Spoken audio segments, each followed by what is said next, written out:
यहाँ क्यों लेकर नीयत खराब हो गई है उसकी। आए? निकाल दिया गुलाम को तुम्हारी जिंदगी से मैंने। मैं गुलाम की हूँ अब सिर्फ मैं और तुम होंगे। अगर मुझे सुंदरी ना मिली तो पूरी दुनिया को उलट कर रख दूंगा मैं।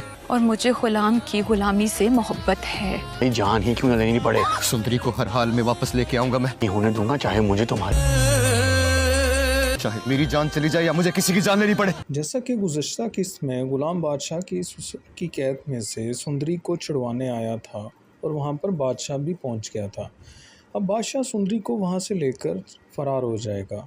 अब जैसे ही गुलाम को होश आएगा तो सुंदरी को बादशाह की कैद से छुड़वाने के लिए निकल पड़ेगा और साथ में ये भी कह देगा कि वो बादशाह को हमेशा के लिए ख़त्म कर देगा अगर सुंदरी को उसके हवाले ना किया।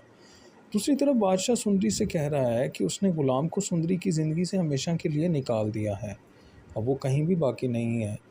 तो सुंदरी उसे साफ साफ अल्फाज में कह रही है कि वो सिर्फ़ ग़ुलाम की थी और ग़ुलाम की ही रहेगी, उसे ग़ुलाम से कोई भी जुदा नहीं कर सकता। अब दोनों ही सुंदरी के लिए एक दूसरे की जान के दुश्मन बन चुके हैं।